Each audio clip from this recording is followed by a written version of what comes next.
Hey guys, welcome to the Cow Emporium. It's been just over a week since our bale truck died. And you guys probably have no idea. But even more upset than we are, there's somebody more upset than we are about not having a bale truck. Here he is. He's the most upset about not having a bale truck. So I thought I would take him for chores this morning because it's the weekend and I'm not working anywhere but home. Let's go get him, Zip. How's it been going with the tractor feeding the bales, Glenn? Not complaining.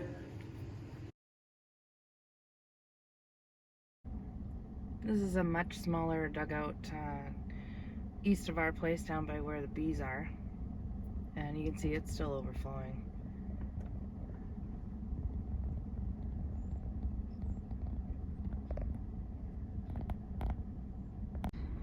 Here's our last significant water body.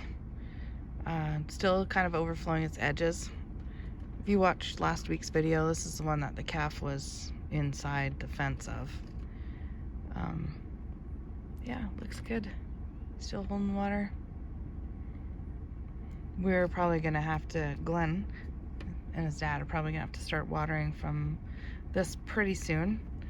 We're gonna be locking the cows off that have calved off that piece they're on when John comes to break up that field for us.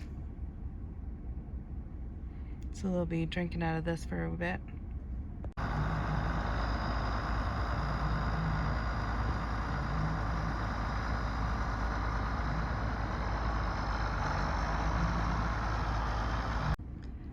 We opened up an extra, I think it's 30 acres for the cows to come out on and do some picking.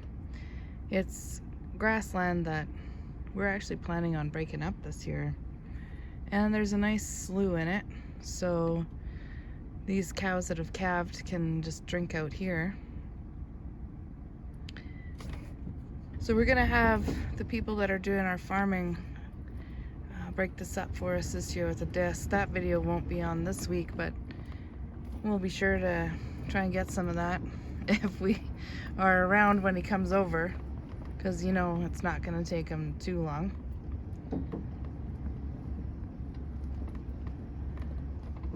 And next year we plan on seeding it to oats. So we're almost coming a little bit full circle to when I first started on the farm. When I first started on the farm, there really wasn't that many cows, and they had crops in. They had wheat and barley in, and they had some oat fields for green feed. And we didn't have a lot of hayland at that time. Most of it was just native grass that was around, and it would only not really grow enough so that you could bale it. And then we started to move out of crops and into more cattle.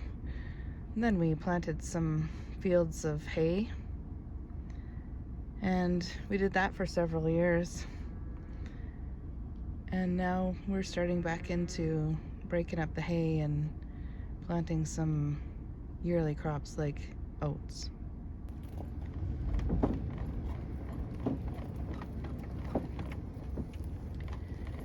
We've been living with drought years for so long now that this field we hardly get any bales off it anymore. When it was first seeded and rains came, of course we looked like geniuses because we got a ton of bales off of it.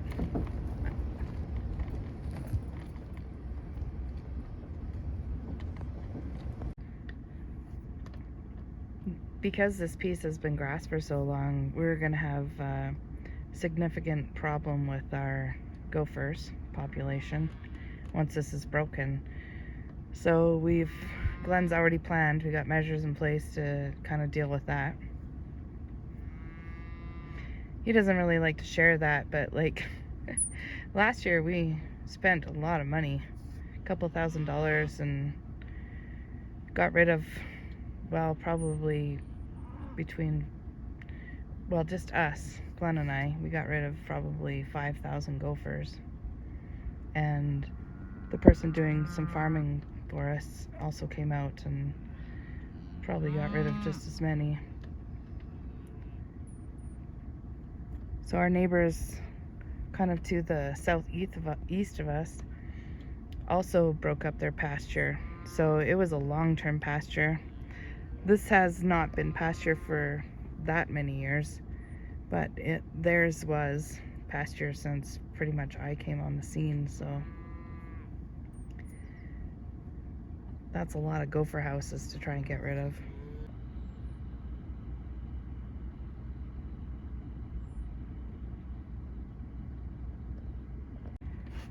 This is the field originally where we had the cows have calved first. And when the snow melted and the water was everywhere, Glenn put random piles of straw out so that on the high spots, so that the cows would encourage their calves to come bed there rather than find the puddle of water like they do anyway. So much for my plan of doing kind things for the dog this morning. Well, he probably enjoys getting out. Guess who he's watching out the back window? Glenn always says that you don't want to kick up a calf that doesn't have anybody around it in case it just bolts. So, but these cows are all moving in, so it's good. This little black white face is gonna follow his buddy.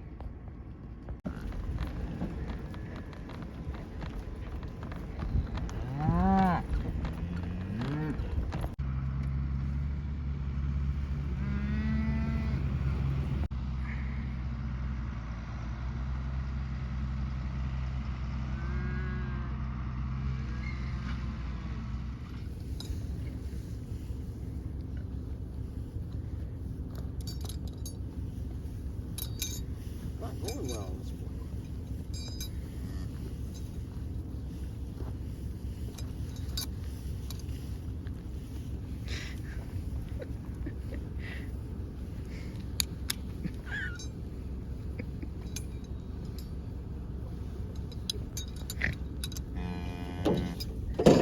That's not yours. So we've had two heifers calve in the last couple of days, which is awesome. It also means that we still have, I don't know, maybe 3 left.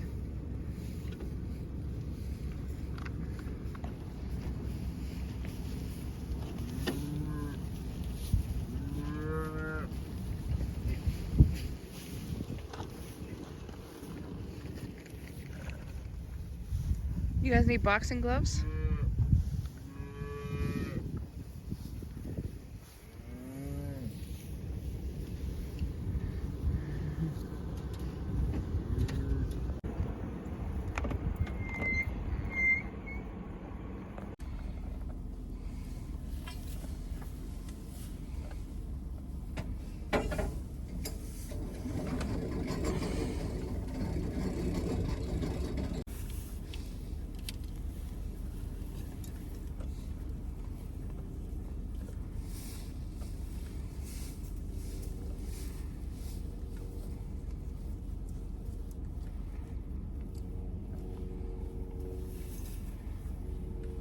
This one's slimy, brand new too. I'm not sure who his one is. Oh. I think it's red. We'll go with that.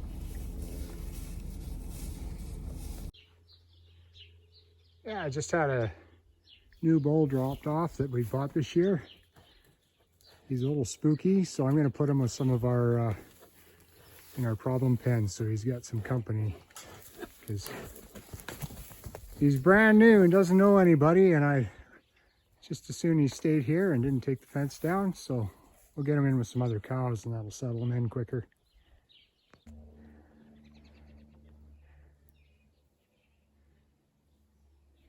He just came roaring in here. He's gonna check out all these, our problem pen here.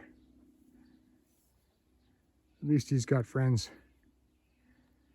You keep them by themselves for too long and they get stressed, and it's a lot better if they can see other cows. You put a new animal in a pen without anybody else around, and you're just asking for trouble. Anyways, he's going to get to know everybody here, and it's going to be a good day.